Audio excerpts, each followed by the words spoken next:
मौलाना साहब जो YouTube channel ज़रूर subscribe कंदा। बिल्कुलु इहा ग़लति ॻाल्हि आहे।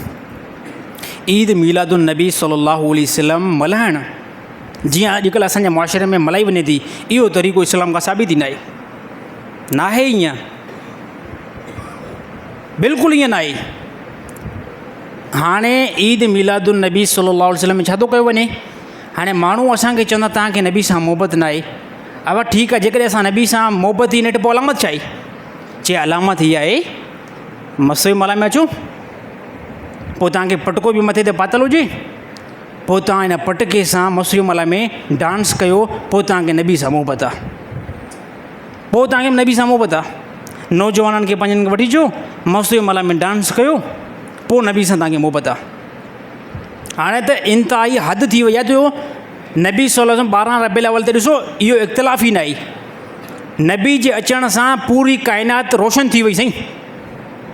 जंहिं नबी जे अचण सां पूरी दुनिया जे अंदरि नूर फैलिजी वियो, रोशनी थी वई, अहले इल्म थी वियासीं, तव्हां सभु मुस्लमान थी वियो, मां मिंबर ते बयानु करण जहिड़ो थी वियुमि। उन नबी जे अचण सां छा कंहिं मुस्लमान खे ख़ुशी न थींदी? असां चवंदा ख़ुशी अल्हम्दुलिल्लाह आहे, तरीक़ो तव्हां वारो न आहे। इहो तरीक़ो साहबा इहो तरीक़ो न मल्हायो आहे न।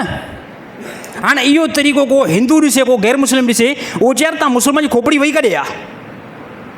हाणे त हद थी वई आहे, पटकनि सां ॾाढ़ियुनि सां हे रोडनि ते अची करे चौंकनि ते जे साईं बिल्कुलु डांस लॻी पई आहे। तव्हां खां पुछा कयां पियो, इस्लाम में डांस जो को कॉन्सेप्ट आहे? इन जहालत खे त रसूलुल्लाह सल्लल्लाहु अलैहि वसल्लम ख़तमु कयो आहे। हाणे हैरानगी थिए थी, औरतूं अची करे डांस थियूं कनि, आहे छा भला? चई नबी सल्लल्लाहु अलैहि वसल्लम जी पैदाइश आहे, नबी सल्लल्लाहु अलैहि वसल्लम जी आमद आहे। तव्हां मुनाफ़िक़नि खे जेको मोहबत आहे ई न, तव्हांखे आहे ई न। अल्लाह जो कसम आहे, इहा नबी सां मोहबत न आहे, जहालत आहे, जहालत आहे। नबी सल्लल्लाहु अलैहि वसल्लम सां मोहबत करण वारा तव्हां 1400 साल खां बाद में शरारत कोट वारा आहियो छा?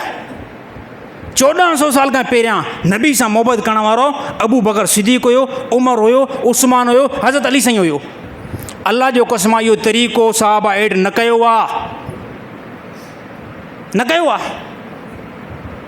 साहबा खे ज़्यादा जेको नबी सां मोहबत हुई, 1400 साल खां बाद में तव्हांखे नबी सां ज़्यादा मोहबत आहे।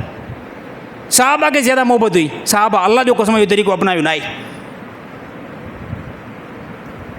साहबा बिल्कुलु इहो तरीक़ो अपनायो न आहे। हा, हाणे इन टाइम ॾिसो फोकस न थींदो।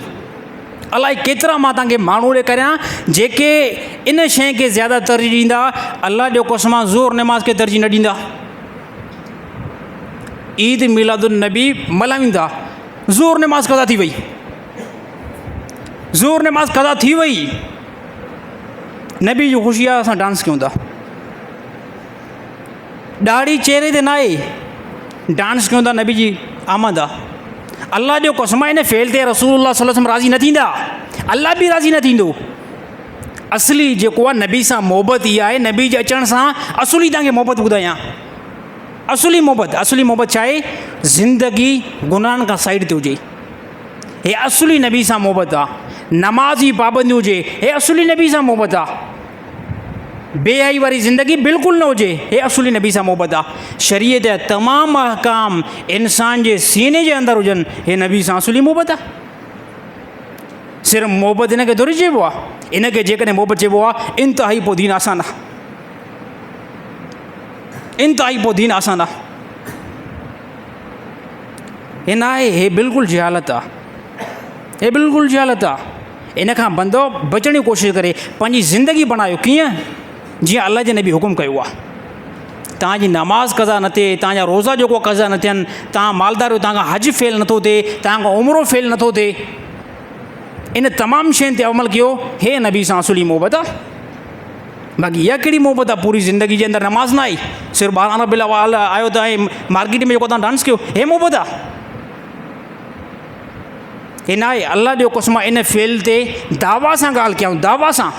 ज़िंदगी अंदरि नमाज़ न आहे, ॿिया अहकाम न आहिनि, बुरायूं जेको आहे परे न थियूं आहिनि, इहो सिर्फ़ु डांस वारो कॉन्सेप्ट खणी करे पब्लिक खे ॿुधाए, हे नबी सां मोहबत आहे। अल्लाह जो कसम खणी ॻाल्हि कयां थो, अल्लाह बि राज़ी न थींदो, नबी बि राज़ी न थींदो। हे ॻाल्हि हिकिड़ी आहे इंतिहाई कोड़ी, इंतिहाई कोड़ी आहे, शल इहा ॻाल्हि कंहिंजे ज़हननि जे अंदरि वञी।